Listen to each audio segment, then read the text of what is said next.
आज हम monarch legacy of monsters episode 9 को एक्सप्लेन करने वाले हैं। चलिए बिना किसी देखे वीडियो को शुरू करते हैं। आगे बढ़ने से पहले अगर आप मॉन्स्टरवर्स के फैन हो तो आप मेरे चैनल को सब्सक्राइब और बगल बेल आइकन दबा दो ताकि आपको मॉन्स्टरवर्स से जुड़े नए अपडेट्स सबसे पहले मिलते रहे। वीडियो को शुरू करते हैं। एपिसोड 9 की शुरुआत 1962 में होती है, यानी कि कैको के मरने के 3 साल बाद की कहानी दिखाई जाती है, जहाँ हम हिरोशी को देखते हैं जिससे बिल्स और ली मिलने आते हैं। ली हिरोशी को बताता है कि वो किसी मिशन पर जा रहा है और बहुत जल्द वो वापस भी आ जाएगा मिशन से। जहाँ हीरो पूछता है कौन सा मिशन, तब ली बताता है कि वो उसे नहीं बता सकता, पर वो हिरोशी से वादा करता है कि वो उससे मिलने ज़रूर आएगा। और साथ में हिरोशी को अपना लक्की चाकू भी देता है, जिससे हिरोशी उस चाकू को लेकर विल्स और ली को बाय बोलकर चला जाता है अपनी नानी के संग। विल्स ली को मना करता है इस मिशन पर जाने के लिए, पर ली कैको के लिए इस मिशन पर जाना चाहता था। और फिर हमें उसी बॉल वाले डिवाइस को दिखाया जाता है, इसमें ये लोग बैठकर होल अर्थ में जाएंगे और उस होल अर्थ के गड्ढे को भी दिखाया जाता है। उसके बाद ली और उसके कुछ साथी इस मिशन पर जा रहे होते हैं। जनरल बुकेट इन लोगों से काफ़ी खुश होता है क्योंकि अब उसे मोनार्क को चलाने के लिए काफ़ी फंडिंग मिलेगी। ये लोग बॉल जैसी दिखने वाली डिवाइस में बैठ जाते हैं और होल अर्थ के अंदर चले जाते हैं। और बिल ये सब देखकर काफ़ी ज़्यादा खुश होता है। अचानक से ऊपर एनर्जी बढ़ जाती है और सब कुछ मेटल की जितनी भी चीज़ें होती है वो सब इस गड्ढे की ओर आने शुरू हो जाती है। पर एकदम से उसमें बहुत बड़ा ब्लास्ट होता है गड्ढे में, जिससे सब कुछ रुक जाता है और इन्हें लगता है ली और उसके साथी मारे गए। फिर बिल अपने बेटे हिरोशी से मिलता है। उसके बाद कहानी सीधा 2015 में दिखाई जाती है, यानी कि प्रेजेंट में, जहाँ हम केंतारो को देखते हैं जिसे हो जाता है हॉस्पिटल में। और टिम बताता है कि केट, मे और ली ये सभी लोग उस गड्ढे वाले पोर्टल में गिर गए और मारे गए, जिससे वडुको को काफ़ी ज़्यादा दुखी लगता है। केट और मे जैसे अच्छे लोग उस पोर्टल में गिर के मारे गए। वडुको केंतारो को थैंक यू बोलकर और साथ में ज़िंदा रहने की एडवाइस देकर माँ से चली जाती है, और साथ में टिम भी। फिर केंतारो की मॉम माँ आती है और वो केंतारो को हॉस्पिटल से डिस्चार्ज करवाकर अपने संग ले जाती है। दूसरी ओर होल अर्थ में ली सॉ को होश आता है और साथ में मे को भी। और ली मे को एक ऐसी जगह से बचाता है जहाँ इलेक्ट्रिसिटी, जो हमारी दुनिया की इलेक्ट्रिसिटी है, वो ऊपर से नीचे गिरती है, पर यहाँ की इलेक्ट्रिसिटी नीचे से ऊपर जाती है वाली जगह से बचाते हुए बाहर लेकर आता है। ली मे को बताता है कि वो टाइटन्स की दुनिया में है और साथ में केट जिंदा है और इसके बारे में भी बताता है, और उन्हें केट को जल्द से जल्द ढूंढ के यहाँ से बाहर निकलना होगा। ली और मे अब केट को ढूंढना शुरू कर देते हैं। फिर कहानी सीधे 1962 में दिखाई जाती है, यानी कि पास्ट में, जहाँ हम विल को देखते हैं जिससे जनरल बुकेट मिलने आते हैं और बताते हैं कि आगे अब मोनार्क को कोई भी फंडिंग नहीं देगा, जिससे विल्स कहता है कि वो हार नहीं मानेगा और अभी भी टाइटन्स को ढूंढता रहेगा। जनरल बुकेट कहते हैं कि वैसे ही जनरल बुकेट विल्स को समझाते कि उसके बेटे हिरोशी ने वैसे ही अपनी माँ कैको को खो दिया और साथ में कल ली को भी। अब इसीलिए अब अगर विल्स ही मर गया तो फिर हिरोशी का क्या होगा। उसके बाद कहानी सीधा प्रेजेंट में दिखाई देती है, जहाँ ली और मे को देखते हैं जो केट को ढूंढ रहे होते हैं।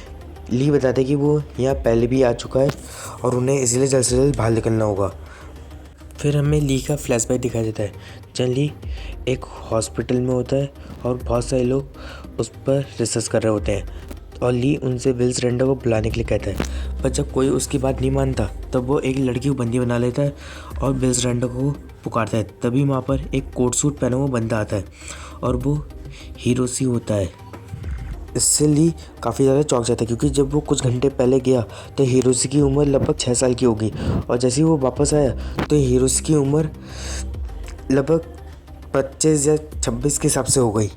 हिरोशी ली को बताता है कि वो 1962 में गया था पोर्टल के अंदर, अब वो वापस आया 1982 में, यानी कि उस पोर्टल वाली घटना के पूरे 20 साल बाद, जिससे ली को काफ़ी बड़ा झटका लग जाता है। ली ने जिस लड़की को बंदी बनाया था हिरोशी, उस लड़की को प्रपोज करता है शादी के लिए, और वो लड़की केंतारो की मॉम होती है। फिर हमें कहानी सिर्फ प्रेजेंट में दिखाई जाती है, जहाँ केंतारो अपनी मॉम के संग बात कर रहा होता है और साथ में ये बताता है कि केट और मे ये दोनों मर चुके हैं, जिससे केंतारो और उसकी मॉम को काफ़ी ज़्यादा दुखी लगता है। फिर हमें मोनार्क का ऑफिस दिखाया जाता है, जहाँ सभी लोग काम कर रहे होते हैं। फिर हमें डॉक्टर बार्न्स को भी दिखाया जाता है, जो गामा रेडिएशन का पता कर रही होती है और उन्हें पता चलता है कि होलो अर्थ के अंदर से कोई मैसेज आ रही है और ये सब वो टिम और पटुको को बताती है।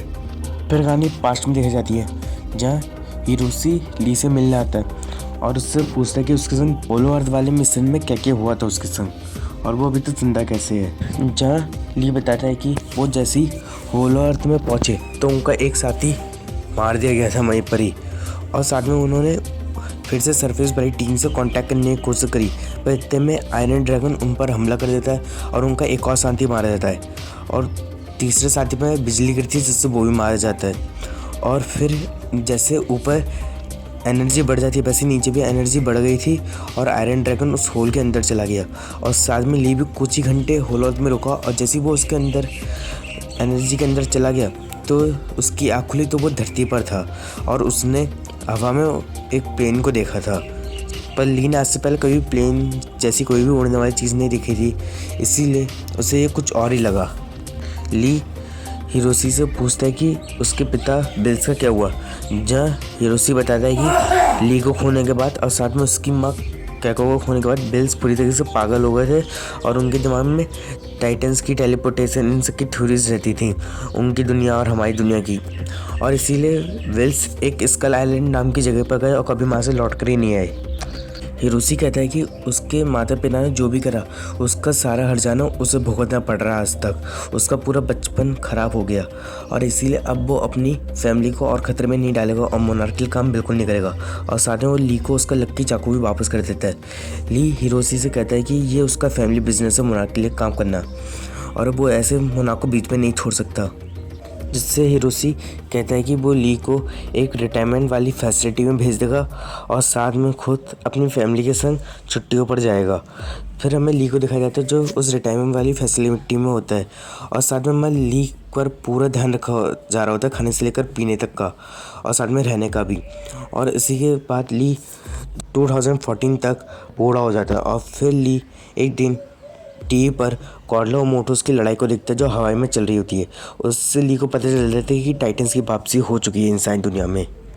फिर हम प्रेजेंट में ली को देखते हैं जो ये कहानी मे को बता रहा होता है और फिर ली और मे केट को जंगल में पुकारते हैं और उसे ढूंढ रहे होते हैं। केंतारो के पास उसके पिता हिरोशी आते हैं। केंतारो हिरोशी से नाराज़ होता है कि उसके कारण ही उसकी बहन केट और साथ में उसकी दोस्त मे मारी गई, जिससे हिरोशी को भी बहुत ज़्यादा दुख लगता है केट के लिए। फिर हमें होलो अर्थ में केट को दिखाया जाता है जिसको होश आता है और उस पर एक टाइटन हमला कर देता है और वो केट को मारने वाला होता है। इतने में उस टाइटन को तीर लगता है और वो टाइटन फिर जंगल की ओर भाग जाता है और वो तीर मारने वाली और कोई नहीं बल्कि केट की दादी कैको होती है।